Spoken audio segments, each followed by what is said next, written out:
The Nintendo Switch 2 was released June 5th, 2025, which means it's been about 1 year since it officially launched. It also means that it's officially old enough to have a beard. Oh, hang on 1 second. Hello. What do you mean I can't give a 1-year-old beer? What else am I supposed to do with him? With the Switch 2 getting ready to turn a year old, I thought it would be fun to take a look at all the console exclusive games that make this thing worth buying. What the hell? Console exclusive titles are the entire reason to choose one console over another. This has been true since the existence of video games. Do you want Mario, Big Mario, or Mario with a gun? Nowadays, you can play most games on whatever platform is available to you.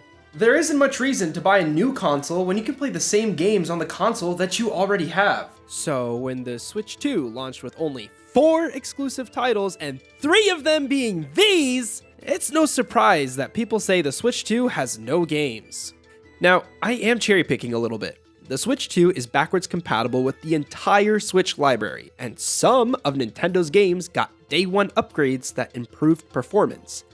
You can choose to pay to upgrade your Switch version permanently, or receive the upgrade for free by paying for a Nintendo Switch Online plus expansion pack membership. But since you can play these games on the Switch 1, I won't count them as exclusive to the new console. But none of that matters because the 4th game that was released on day 1 is the newest Mario Kart game, Mario Kart World. Mario Kart World is almost perfect. Going from Mario Kart 8 Deluxe, which includes 96 total tracks, to now only 30 feels like a massive downgrade. Playing online, you'll mostly be playing on the intermission courses instead of the complete 3-lap tracks, which is a shame. The 3-lap courses have so much work and detail put into them. The new rail riding and wall driving mechanics are integrated everywhere in the tracks. There are so many alternative paths, shortcuts, and tricks to learn. Not only are they challenging and fun to master, but they give you actual advantages when racing against other players. The intermission courses are unique, and they do change depending on which track you're driving to and from.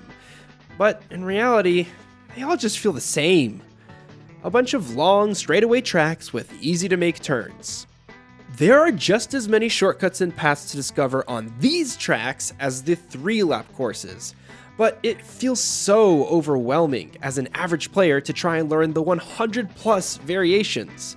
And if you aren't making the most optimal path, driving straight is just as fast, so what's the point? Why do this when you could be doing this? Now, Nintendo has made changes to improve the online experience. They've made the 3-lap courses appear more frequently in the track selection stage, and even going as far as reworking some of the more stale intermission courses. All in all, this is a great game on its own, but it's not a reason to upgrade to the Switch 2 on its own.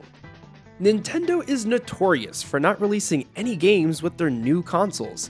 If we look back at the Nintendo 64, your options were Super Mario 64 or Pilot Wings.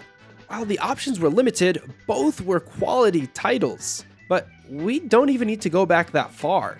The Nintendo Switch launched on March 3rd, 2017, and the only notable title we got from Nintendo was The Legend of Zelda: Breath of the Wild. Now, the Switch has one of the best libraries of games that you could ask for. But back then, it really felt like the Switch had no games. Hey, I've seen this one before.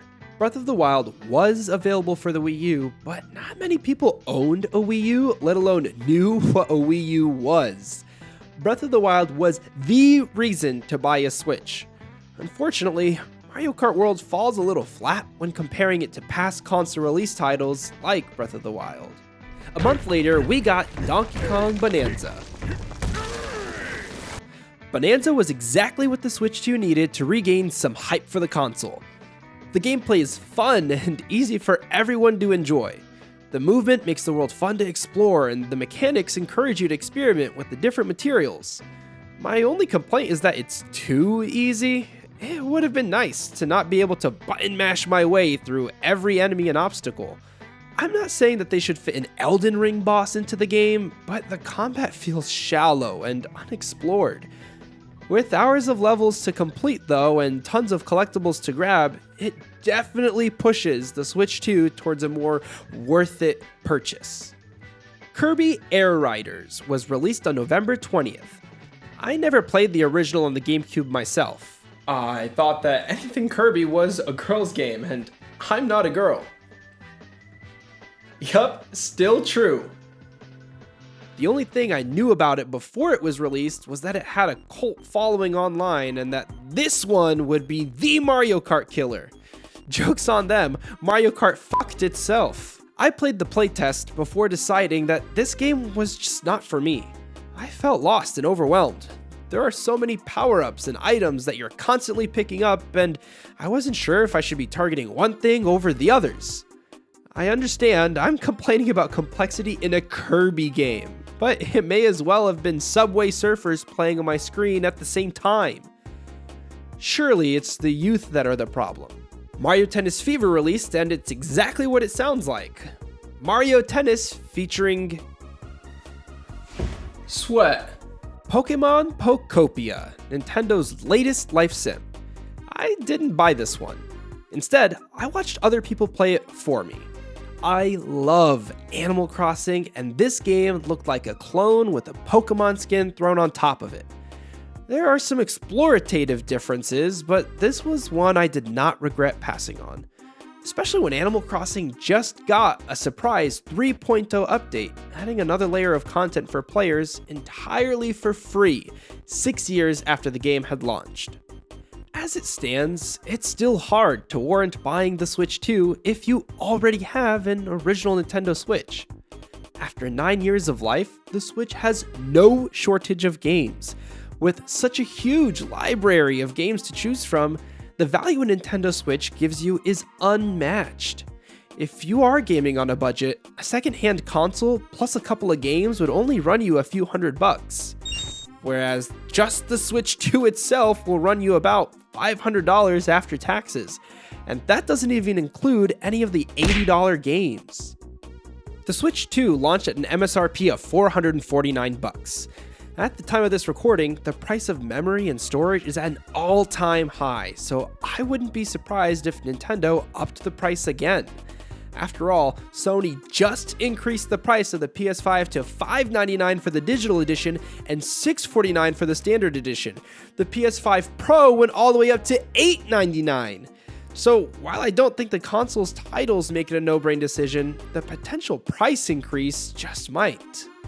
Even though there isn't much reason to upgrade to the Switch 2 yet if you already have an original Switch, that's not to say there won't be. We're bound to get the new Mario or Zelda game that'll be the reason for you to upgrade. The Switch 2 might not be old enough to have a beer, but the Switch 1 just turned 9, which is old enough to have a cigarette, if we count dog years.